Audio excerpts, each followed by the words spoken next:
2 নম্বর কাজ করতেছে, সব 2 নম্বর কাজ করতেছে, কোনো 1 নম্বর কাজ না। আপনারা দেখতে পারেন এই সুলিং করে যাইতেছে, তারা 14 নম্বর কাম করে দেয়া কইরা পরে আমরা নক যাইতারে না, ফাইনও যাইতারে না।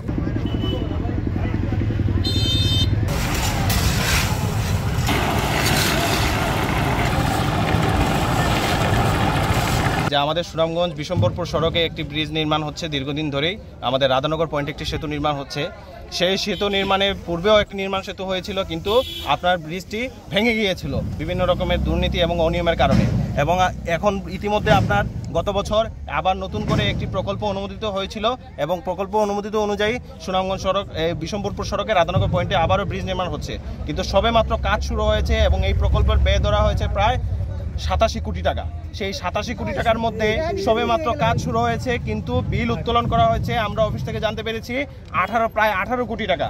তাহলে আমাদের প্রশ্ন যে সবেমাত্র কাজ শুরু হলে কিভাবে 18 কোটি টাকা বিল উত্তোলন করা হয়?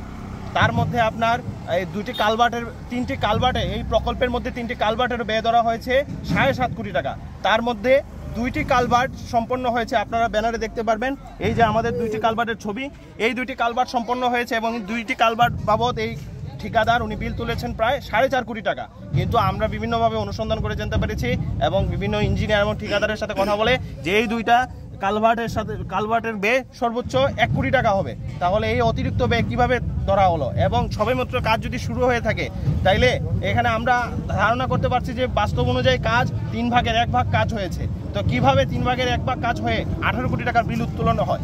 আমাদের প্রথম দাবি হচ্ছে নির্মাণ কাজ বন্ধ রেখে আগামী 7 কার্যদিবসের মধ্যে সঠিকভাবে আংশিক কাজ হওয়া এবং পাঁচকৃত বিলের সুষ্ঠু নিরীক্ষা করতে হবে এবং সকল অনিয়মের যে অনিয়মগুলো চিহ্নিত হয়েছে সেগুলোর ব্যাপারে তদন্ত করতে হবে। আমাদের দ্বিতীয় দাবি হচ্ছে নির্মাণাধীন কাজের অনিয়ম প্রমাণিত হলে বর্তমান ঠিকাদারের সাথে চুক্তি বাতিল করে নতুন ঠিকাদারের সাথে চুক্তি করতে হবে। আমাদের তৃতীয় দাবি হচ্ছে প্রকল্পের দুর্নীতি প্রমাণিত হলে ঠিকাদারের লাইসেন্স বাতিল করতে হবে এবং শাস্তির ব্যবস্থা করতে হবে। জড়িত সড়ক বিভাগের যারা দোষী কর্মকর্তা রয়েছেন তাদেরকে শাস্তির আওতায় আনতে হবে। এক্ষেত্রে আমাদের চতুর্থ দাবি হচ্ছে ভবিষ্যতে এই প্রকল্পে যেন কোনো রকম দুর্নীতি বা অনিয়ম না হয় সে ব্যাপারে একটা সুষ্ঠু তদন্ত করে একটা সিদ্ধান্ত নিতে হবে এবং প্রশাসনের সতর্ক দৃষ্টি রাখতে হবে। এই ব্রিজ ভাঙ্গে গেছে ভাঙ্গে যাওয়ার পরে আজকের বেলা আমরা রাত্রে 12টা 1টার সময় বাজার থেকে যাই, দেখি রাত্রে 12টা 1টার সময় এরা কাজ করে। সময়ে আপনার এই ঠিকাদার থাকে না, কন্ট্রাক্টর থাকে না, এরা ইট দিয়া বিছাইয়া ডালাই দিয়া গুড়িলা এ ধরনের কাজ হইতেছে। আমরা শুনছি যে এই ধরনের বরাদ্দ এটা শুধু রোডের দ্বারা ব্রিজ হয়ে যেতে পারে, কিন্তু যে কাজ করতেছে এটা আর 2 বছরও যাবে না, আবারও ভাঙ্গিয়া হয়ে দচ্চা ভরে যাবে। এখনো গিয়ে দেখেন আপনারা কি অবস্থা, ব্রিজের কাম চলতেছে। এই কারণে আজকের এই মানে বন্ধনের মধ্যে আমি আপনার সাথে শেয়ার করলাম। আপনারা দেখেন, স্টুডেন্ট এরা আছে, এরা সবাই দেখবো কি কাজ চলতেছে। 2 নম্বর কাজ করতেছে, সব 2 নম্বর কাজ করতেছে, কোনো 1 নম্বর কাজ না।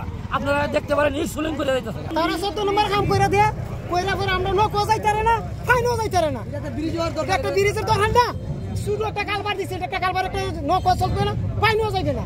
তারা একটা 2 নম্বর কাম করে, এই পানিতে না গেলে 2 নম্বর কাজ করে। এরা দিনের বেলা কাজ করতে না করে তারা রাত্রে।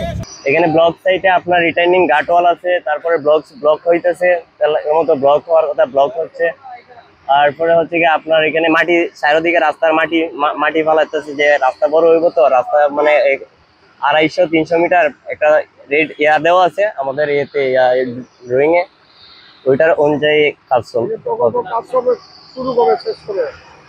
যে কাজ হচ্ছে যে আমাদের এটা 2 বছরের জন্য নেওয়া হয়েছে। 2 বছরের জন্য নেওয়া হয়েছে, 2 বছরের ভিতরে আমরা ইনশাআল্লাহ 2 বছরের আগে কাজটা কমপ্লিট করা